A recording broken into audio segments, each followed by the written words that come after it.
Kush News, the newscast of the African diaspora. I'm your anchor, Ochanda, daily bringing you the top stories from Africa and the Caribbean. Let's take a look at today's news on Friday, July 7th, 2023.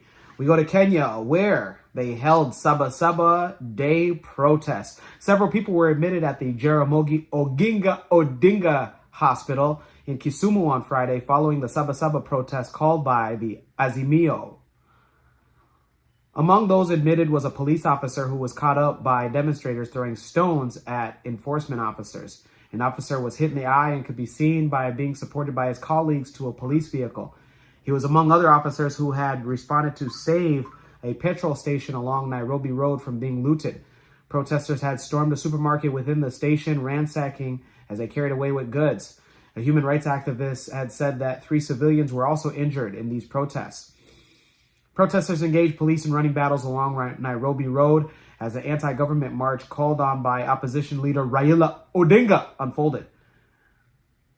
Another journalist had also stated that they were injured and lost their camera during a melee in a town close to Kisumu called Bondo. Those in Kenya, let us know if you participated in Saba Saba. Let us know if you are going to be participating in potential weekly mandamano. Let's go to South Africa, where the president is urging for Congolese companies to invest in the country. President of South Africa, Cyril Ramaphosa, has called on Congolese companies to invest in South Africa and for local companies to do the same. President labeled the Democratic Republic of Congo as the beating heart of Africa with immense importance to the continent's history. He stated that the DRC has an equally important role to play in the future of Africa with its minerals and new green industrial revolution. The country's first citizen was speaking in Kinshasa, where they kicked off his working visit in the invitation of Felix Tshisekedi. President Ramaphosa also stated that the two countries underscores of the importance of their relationship. He told delegates that the visit was taking place amid challenges. He reminded officials that the countries have an abundant mineral resources and fossil fuel reserves and large arable land, and also an abundant water supply. However, they were meeting businesses because both nations see opportunities, and beyond our natural endowments, we have many great strengths as a continent. Those in South Africa, let us know if you also share the president's same statements about Congo being somebody in a country that you guys can look to towards business. Let's go back to East Africa, where Uganda is among the first recipients for a first ever malaria vaccine. 12 countries across different regions in Africa are set to receive 18 million doses of the first ever malaria vaccine over the next 2 years. Uganda will be among the first countries to receive the vaccine, whose rollout is a critical step towards the fight against one of the leading causes of death in Africa. The allocations have been determined through the application of the principles outlined in the framework for allocation of the limited malaria vaccine supply. Since 2019, Ghana, Kenya, and Malawi have been delivering the malaria vaccine through the Malaria Vaccine Implementation Program, coordinated by the World Health Organization. The vaccine has been administered to more than 1.7 million children in Ghana, Kenya, and Malawi since 2019 and shown how to be safe and effective, resulting in substantial reduction in severe malaria and child deaths. At least 28 African countries out of the 54 African countries that have expressed interest in receiving the vaccine. In addition to Ghana, Kenya, and Malawi, the initial 18 million dose allocation will enable 9 more countries, including Benin, Burkina Faso, Burundi, Cameroon, the Democratic Republic of Congo, Liberia, Niger, Sierra Leone, and Uganda. The framework implementation group that applied the framework principles included representatives of the African Centers for Disease and Control and Prevention. Those in Uganda, let us know if you are going to be one of the individuals that are going to be rushing to take the first ever malaria vaccine. Let's go to West Africa, where Senegalese opposition leader has gave a statement for the first time in over a month. Osman Sonko has promised to run in the coming presidential election in Senegal and warned President Macky Sall on trying to stop him. In his first interview since his arrest in late June, he spoke with an international group and said that the president had made the decision not to run, not because he's a Democrat, but because of popular and international pressure. He added that this is no reason to congratulate him. Sall is coming to the end of his second mandate. On Monday, he recently announced in a nationwide address that he would not seek a controversial third term in next year's election. The Constitution stipulates that a president cannot serve more than 2 successive terms. Opposition leader Sonko called for a free, transparent, and inclusive election, hoping that Macky Sall would end his term well and that he and his family would be able to leave in peace. He also warned of indescribable chaos if he is unable to contest February 2024's election. Sonko is the mayor of a city in Senegal in the southern region and is considered to be Macky Sall's fiercest opponent. He was arrested back in late May, by security forces and put under house arrest in his home in the capital of Dakar. In the trial that followed, he was sentenced to 2 years in prison for corrupting the youth. The conviction is likely to render him ineligible to run, but he and his party claim that the trial was a political trick plotted by the presidential's camp. Those in Senegal, let us know your thoughts and let us know if you are going to be on the support of Mr. Sonko or any of the other presidential candidates for next year's election. Well, let's go to the Caribbean and end it there with Trinidad and Tobago signing a deal with Suriname. Trinidad and Tobago and Suriname have signed a memorandum of understanding to further cooperate in the energy sector. The memorandum was signed by the Minister of Energy and Energy-related Industries and Suriname's Foreign Affairs and International Business Minister.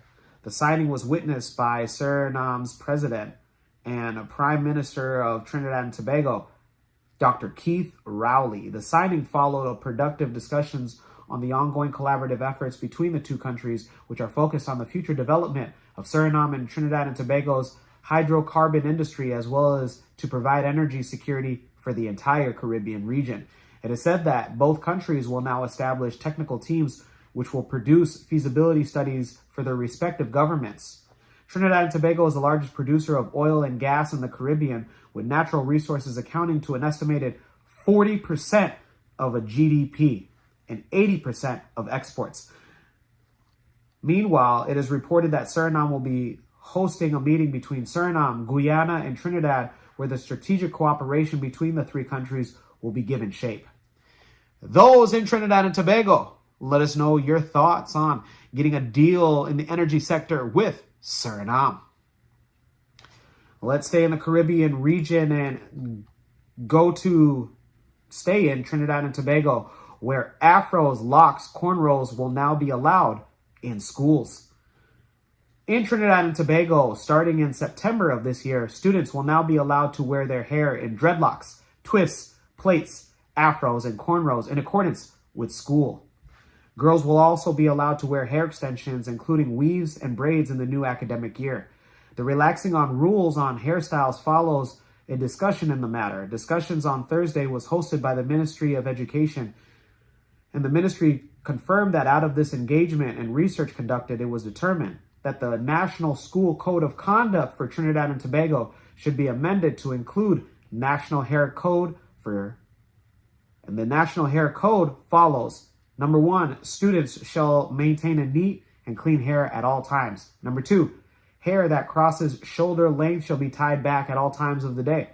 Number 3, locks, twists, plaits, afros, cornrows shall be allowed for all students in compliance with individual school hair rules. Number 4, female students shall be allowed to wear hair extensions, including weaves and braids, in compliance with the hair rules. Number 5, wigs and dyed colored hair for students are not allowed.